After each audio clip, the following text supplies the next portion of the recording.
Hello and welcome to our Gem Pursuit. I'm your host, Matthew Weldon, and I'm joined here in our studio by my trustiest of trusty co-hosts, Alyce Ketcher. Good morning, Alyce. Happy holidays, Matthew, and Merry Christmas to everyone. This is a very special Christmas episode, and we thought we would do you an Ask Us Anything episode to answer some of your questions that are on the tip of your tongue about the world of antique jewellery.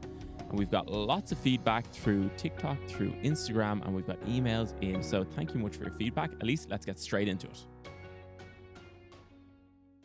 So, Matthew, I think we're going to start our question session with some questions that we got from our Instagram. So the first one is from Gwen. Hi, Gwen. Are pink sapphires as valuable as blue? I suppose, first of all, it's important that everyone knows that sapphires can come in lots of different colors. I mean, people, if you ask a child what a sapphire looks like, they think of a blue sapphire, like Princess Diana's sapphire, typical sapphire cluster. Obviously, there's lots of other famous blue sapphires.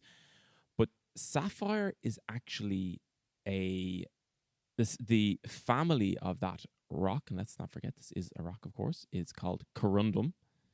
And corundum has different varieties. And one variety of it is blue sapphire. Typically, there's elements that color it blue. Titanium, trace elements of titanium will turn sapphire blue. But sapphire in its purest form is actually colorless. So totally clear. It's a diamond simulant. When it looks similar, but it doesn't have the same properties. Yes. So pink sapphire is corundum, but it has typically chromium can turn it this pinkish kind of color. And I mean, there's a whole variety of pinks. There's very, very pale blush pink, and you can get hot pink. And there's a whole variety of price ranges within that. The only color sapphire you can't get, what's the one color, Alyce, you can't get in sapphire? Red. Red, because red sapphire is just ruby. Yes. So you can get any color, green, blue, pink, yellow, orange, and everything in between. Padparacha is another specialized color. So in terms of value, you have to compare a variety of things. Is the color intensity comparable? So if you have a very hot pink, intense color sapphire and a very, cobalt blue, intense color blue sapphire, you also have to consider origin. You have to consider treatment. Most sapphires are heat treated. That's totally normal. Still very valuable stones is what you'd expect. But there's untreated ones, and they command a premium as well. But I would say, all things being equal, and this is just my opinion, I'm not. I'd love to hear Alyce's thoughts on this. The best colored blue sapphire, which would be an unheated cashmere blue sapphire, would be worth more than a top pink sapphire. Definitely. I mean, with a question like this, the answer can change, Gwen. And that is because styles and trends also play into it. So, for instance, if tomorrow we found out that there was no way that there would ever be another pink sapphire that would come out of the ground, obviously the price of those particular stones would then skyrocket. However, that's not the case. And also in terms of sapphires, the color blue and people's connection to the color blue over centuries is very deep. So moving people away from the trend of a blue sapphire to a pink is a lot more difficult. So blue does definitely trump pink. Also, there is the very famous cashmere mines, which were even the most beautiful diamond or even a red diamond going up against a perfect cashmere stone. You might find that the cashmere might win. So it really depends on a number of things. But in terms of all things being equal, and if we had the very best pink that we could find with the very best origin, which usually would be a salon pink, against a blue cashmere sapphire, the cashmere would win. The cashmere would be more valuable. A good question we got on Instagram, I think it's a really good one, was this particular person had a ring that was too small for them, and they wondered could it be traded against a different ring. And what I would say to you on that is two things. Number one, yes, we trade jewelry all the time, and if jewelry is worth, let's just take say X, if jewelry worth X to sell, it's probably worth X and a little bit if you trade it against something, right? So with us anyway, you'll almost always get more if you trade it than if you sell it. And we're just trading stock for stock rather than if we have to invest in it, we have to buy it a bit keener, right? So, however, Matthew, and this is a big one, and it's a really big misconception with antique and vintage pieces. People inherit things and they're like, oh, it's not my size, so like I can't wear it, and it's the end of the line. It's not going to no longer be in the family. What I would say to that is almost 90% of all rings can be sized. So if it's only that the size is an issue, like the actual finger size, a jeweler can size that for you and you can get wear out of it. You can still enjoy wearing it and love wearing it. So that's a really important thing to note as well. You don't have to get rid of a piece of jewelry because it doesn't fit you if you want it. But if it's not your style and you don't want it, then you can trade it in for sure. As you said, Alyce, huge misconception. In fact, one of the biggest ones we get asked all the time. I nearly feel like putting a sign up in the window saying that they can be sized. But it's very important to know that almost everyone can. I love this question from Cat Mom on Instagram, and it's more to do about people in the industry. What sets apart good jewellery salespeople from exceptional ones? This one is really close to my heart. But Alyce, what would you say about that? So I've trained a lot of salespeople in the jewellery industry. Number one, what I've noticed is remembering that without you as a salesperson there in front of the other person who's asking you about this item, what is sitting in front of them is metal and rock. So there's no value in something until somebody knows what it is that they're looking at. So the most exceptional salespeople that I have either trained or come across have been those who've been able to explain clearly and concisely what makes the item valuable. Now, there's a number of things that makes an item valuable. So it's all about product knowledge. It's about knowing, number one, what the metal is, what age the item is, what quality the gemstone is. And of course, in our industry in particular, because we deal with antique and vintage jewelry, is the history of the piece. And without those stories, without explaining those stories, the person in front of you will not compute what that is and why they have to pay that much for it. There's so much that goes on in a jewelry shop, an antique jewelry shop in particular. It's history, it's gemology, it's jeweler, like as in the craft of actually making a piece. There's so many different variables. But I think for me, it's not a sale until the person comes back to you and gets something else. That's how you know they've really been happy with what they've got and it's the right piece for them. If they come back, that's, so even if you sold them, they walk out, they seem happy until they're back for the next piece. We're looking to build clients. And I always think you'll know good jewelry salespeople because they'll have very loyal clients. Now, in the antique jewelry business, it also depends what's available. It's because if someone's looking for a very particular antique piece and you just don't have it, if it does pop up somewhere else, of course, they're going to get it there, right? I totally get that. But I think it's understanding what's going to work for the person. I remember one time when I was in Harvey Norman, which is an electrical supply shop in Dublin. I remember I just started my first job and I just got paid for the first time and I wanted to get a smoothie maker. And Lisa's looking at me as if I have two heads. I'm looking at you because I know all of your stories, Matthew, so I know this one. Anyway, I was determined to get this big, massive smoothie maker that, made a smoothie for 6 people in the morning. And I was picking up, I said to your man, like, this one's great. Like, where do I get one? And I remember his name was Johnny, and he worked in Harvey Norman in Ballantyre there in Dublin. He was like, sorry, are you what do you want to do with this? I said, I want to bring it with me to work. And he goes, right. And are you making smoothie for yourself or for a number of people? I was like, oh, just for me.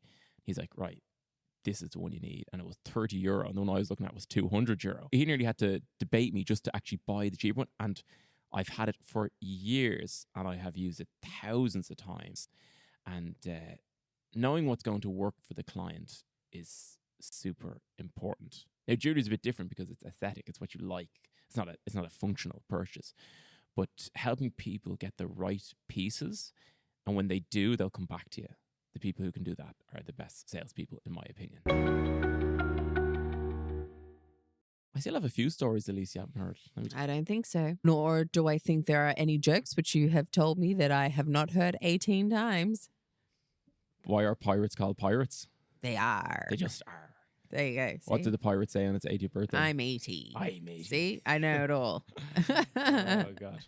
Anyway, sorry. And now all of our listeners know too, Matthew, which means that you're out of jokes. I have a few kept back. Okay, next question, Alyce. We received an email. It was really lovely. And we always do appreciate any emails or feedback that you have for us. So we really thank you for sending us emails in. But Matthew, you've got the email. Let's give it a read.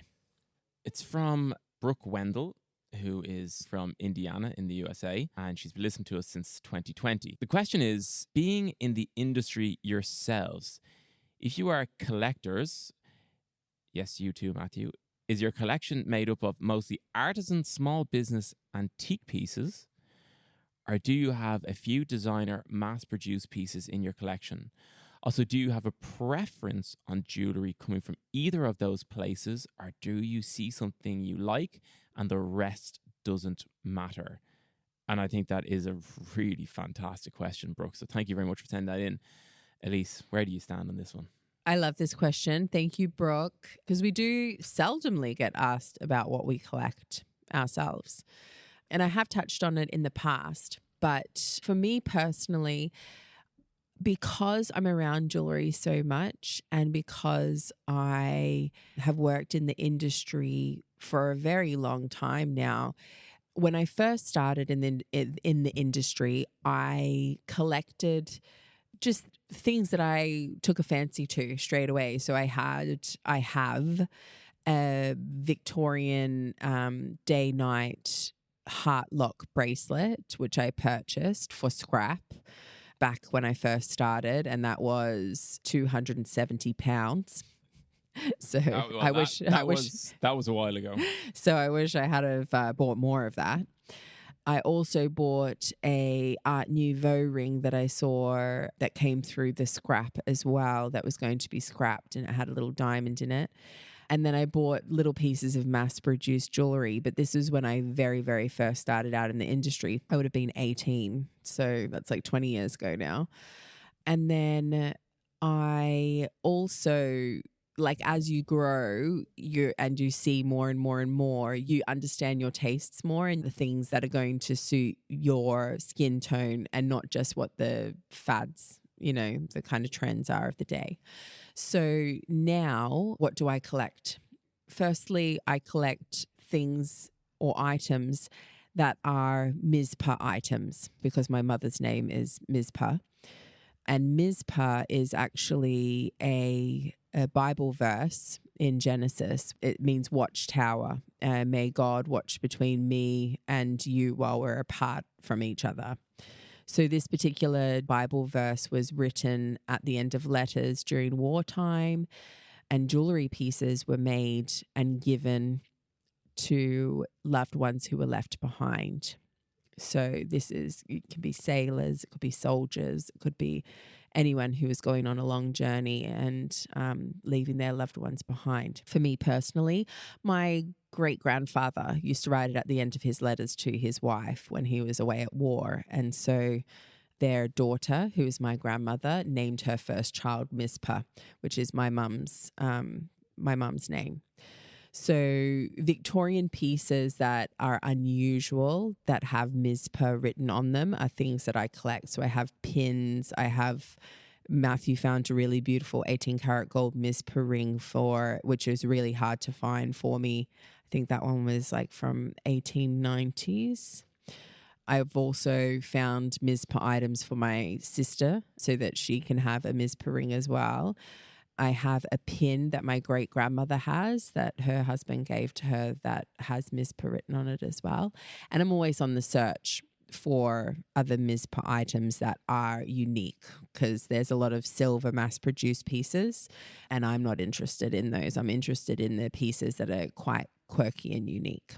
It's such an arc of the antique jewellery industry there that you've gone over, like how you could buy a heart lock bracelet for 270 or 80 pounds, and now the gold is so high, and the Mizpah pieces super collectible now, but probably 20 years ago much more available. Yeah, and not a lot of people understand what it is, so they'll kind of skim over things that have names or something like that written on it, but it's actually not used commonly as a name. It is used as a word between people. So it's like a sign off on a letter. Yeah, it's like a blessing. It's like a blessing. May God watch between us because we're away from each other. So it's really sweet. And actually, because all of my family members live so far away from each other, it actually is quite poignant to us.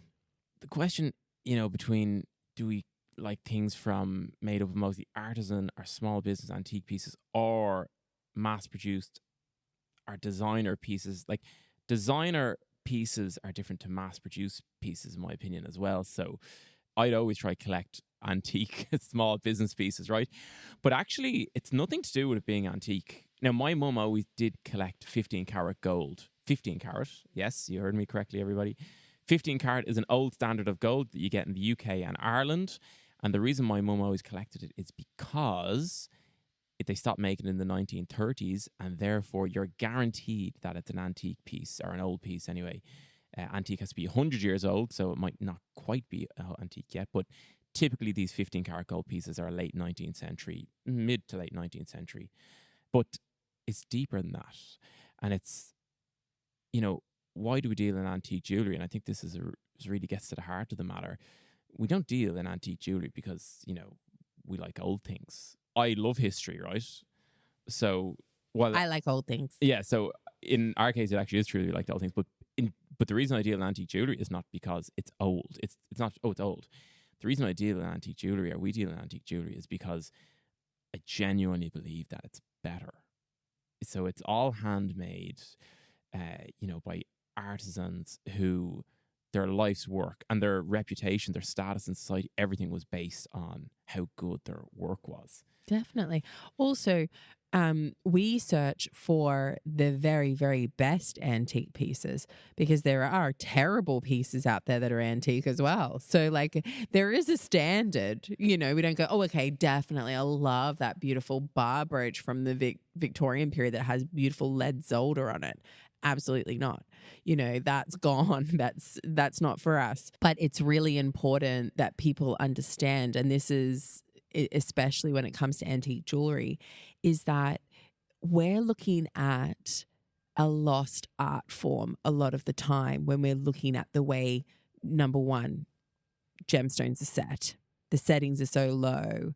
The claws are so fine, yet those stones are secure. They're in there. They're not coming out unless you really bash it hard. And the craftsmanship, it's very similar to furniture today. If you look at a piece of Victorian furniture, it is solid as, like, you need a couple of men to lift it. It's not IKEA, like, you put your jumper on it and the shelf breaks off.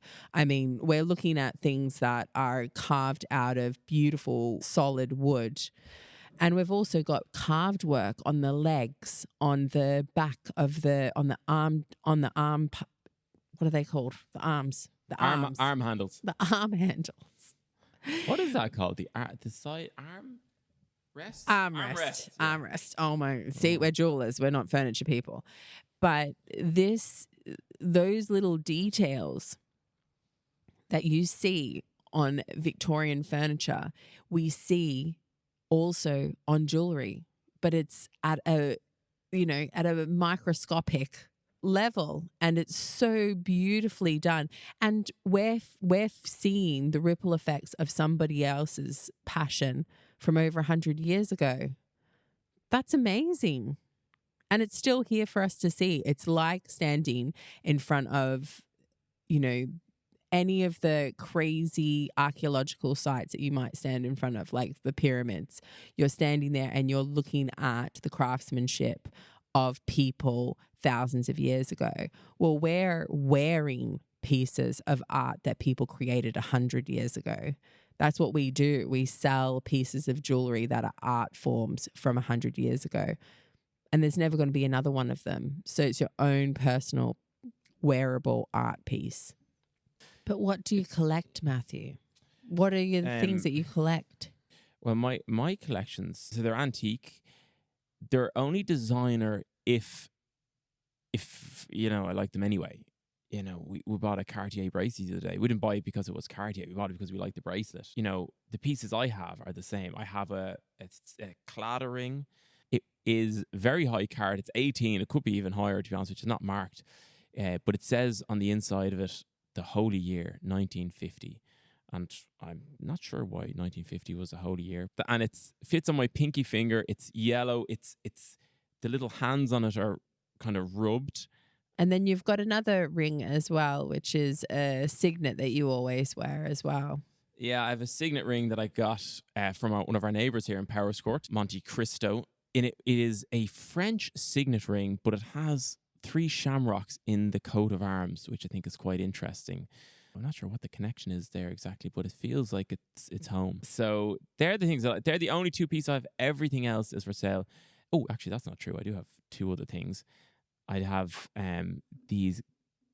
So if you go to the Natural History Museum in Ireland, they have these Celtic era, very early fibula brooches, which kind of look like... They look like a handle on a door. Yeah. That's how they look. Kind of like, yeah. But they're not like connected to the door. They're just off of the door.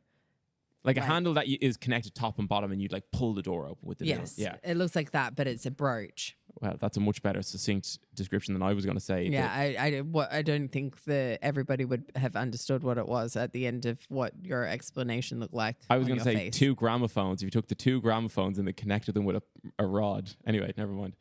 But they look like that, but I've got 2 of them, which are by West's, which are jewellers in Dublin, who were there for a very long time. They only closed down in 2009, but these ones are from 1846 and 1847, which are very interesting years in Irish history, because there was a famine. But they're still making these gold jewellery, and they actually are inscribed Wicklow gold, which means that the actual gold that they're made of came from the Wicklow Mountains. Now they're small, like they're an inch or 5 centimeters. They're 18 karat gold engraved, 1840s Wicklow gold made in Ireland. Very rare things, and I've got a little collection of them. So that's what I've got. And I could go on, like I've only gone on with one of the things that I collect. I've got a lot of other things that I collect as well, but we probably have to move on to the next question. So thank you for that wonderful question, Brooke. Let's take 1 or 2 from TikTok then. Will we put on TikTok, and we got a few questions. It's TikTok o'clock, Matthew. So this one I really want to answer. I want to know if my boyfriend recently bought an emerald ring. I hate surprises, and he's been acting sus. And I can't tell you that we did sell an emerald ring, but I have no idea if that was your boyfriend or not, because, well, I won't say your handle in case he didn't buy it for you, but... So this basically is a hilarious question. We get asked these types of questions all the time. People want to know, especially those who are in the region of maybe we're going to be engaged in the next kind of year and a half.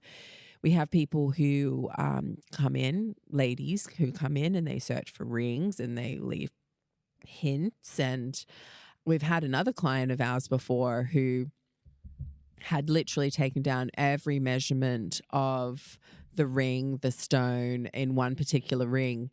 And we sold the ring after a couple of weeks of kind of getting her all of the information surrounding the piece.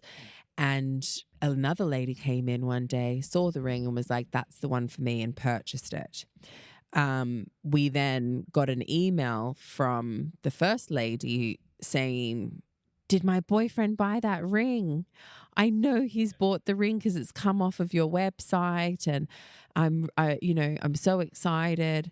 And we had to actually write back to her and say, we're really sorry, but he didn't purchase the ring, and it's no longer available for purchase. And this is the thing, is like with antique and vintage jewelry, if you do find your dream piece, jump in straight away, because they become the piece that you search for the rest of your life, and nothing compares to it. It's like the best holiday that you had with your parents when you were a kid. And it might not have been like the best holiday in the world, but your mind blows it into this. It had everything. We ate candy floss every day, and we were at the beach every day, and it never rained. And, it becomes this mythical creature that you can never have ever again. Don't do that to yourself, because I've done it to myself. I know that you've done it to yourself, Matthew, where we've gone, we should have got that ring, that ring was so nice. And we think about it. So we don't do it anymore. Always trust your instincts. If you have something that you really, really know is for you, just get it. Next question, Matthew. Oh, next one from TikTok. Let's see now. What about... there's a few... are Irish amethyst and emeralds a thing? There is Irish amethyst. It comes from typically the West Coast, but the coloration tends not to be great. But there are some Irish amethysts, but definitely no Irish emeralds. I have a solitaire ring. It is in a silver setting, and because of this, valuers won't look at it. Is this common? Well, that's from Biddy. Biddy, what I'll tell you is, if that is silver, as in silver the metal, rather than silver the colour, I'd be very surprised if it's a diamond. It could just be silver in colour, and it could be actually platinum the metal. But diamonds are almost always only set into 18 karat gold, 14 karat gold, or platinum. If they're in silver, the metal, again, not the colour, probably it would be unlikely. But then again, stranger things have happened. Possibly it sounds like you want to get that metal and stone tested, I would say. So a bit of information's come through about your claddering, Matthew, from our producer. And I found this really interesting, actually. You said that your claddering says the holy year 1950 on it. And Ross has written through that the holy year of 1950 was a year of special devotion and penance declared by Pope Pius XII. So there you go, Matthew. Wow. That is added to Devotion. the value of your ring, because now you actually have some info on it. And the holy year began on Christmas Eve 1949 and concluded at Christmas 1950. So it could have been a Christmas gift that was given to someone, which would have been really sweet if it was. Your dad would love that ring. Do not tell him. He'll literally rip it off your hand while you're sleeping. Well, my dad has a pinky ring, and it is a nun's ring, an old nun's ring. Yeah, but that is Pope Pius inscribed holy year. He'll love it. Okay, lastly, I think we need to wrap it up now. We have so many questions, and we really, really want to thank everybody who wrote your questions, whether it was via email, Instagram, or TikTok. We so appreciate it. Lastly, though, we have one question which I thought was really important for us to go over, which is about color seasons. And this was actually a question that we got from a client in store. And I know a lot of you out there, our listeners, who have been watching TikTok videos, or if you've been looking at stylist videos on Instagram or TikTok or YouTube, you would have come across color seasons, which is something that has been used for a long time, but now has kind of is having its day in the sun, should I say. And it's about how certain colors are suited to certain skin tones and also to undertones in the skin and also hair color, eye color, and things like that. So a lot of examples are used on celebrities and things like that so that you can see how it brightens certain features or how it kind of clashes with certain features. And the question that we had was, do you use color seasons in your work in jewelry? And how do I know what certain metals or gemstone colors suit me? So, Matthew, where would you start with something like that? There was like, look, in the antique jewelry and sorry, not an antique. This is not nothing to do with antique jewelry. In the jewelry industry, there was always these stereotypes that make my head explode when I hear them, basically, because they're just so wrong. They're probably kind of based on like an early version of this color seasons, but they're really not right. Like, for example, it used to be like if someone had red hair, right, and they went in the jewelry shop, you'd just be shown emeralds. That was it. Red hair, emeralds. Like, that was it. If you had if you were brown or had a darker complexion, you'd be shown rubies, right? If you were, a really light complexion, it was blue sapphires, right? I have done a little bit of research on the color seasons, and it's kind of talking about this. Look, there's no limitations on what you can look at, right? That's why I never liked hearing that, because if someone really likes something and it works, you just go for it, right? That's fine. But the color seasons are more of a guideline, and it works on a number of levels. In terms of jewelry, it's to do with your hand shape, finger length size, complexion, undertones. And then at the end of it, there's like a color season. That's how I understand it, at least. Now, I know this is definitely your forte. No, Matthew, you're completely right on. You're hitting it on the head. Firstly, I'd like to say, number one, if somebody doesn't ask for an opinion, then I usually don't share it. I think that's a good rule, right? Because everybody gravitates to certain things for certain reason. Maybe the stone color is nostalgic for someone, right? And they want that stone color regardless of whether or not it's complementary to them. It might just have huge sentimental value, and so therefore, none ya. That's Australian for none of your business. Correct. But if somebody is asking for an opinion, or if they have chosen a specific color because it's bright and they like the brightness of that color, we will, of course, then bring out other suggestions that might have the same brightness of that color, or things that we know will suit the style of the client in front of us, but also their skin tone, right? This is super important, because just like if you're going into a suit shop, Matthew, and you're looking for a suit that's going to suit your complexion, and when you put those on, the colors that really suit you, you feel like $1 million, right? For you, navy blue is a great color for you. So when you put on navy blue, like, makes your eyes pop, you wear the right kind of shirt with it, it automatically makes you feel better about yourself. And that's what we want the jewelry to do as well. So if you ask for some suggestions, we will, of course, assess, number one, what you've already looked at and liked and had a good feeling towards, but also things that are going to suit your complexion.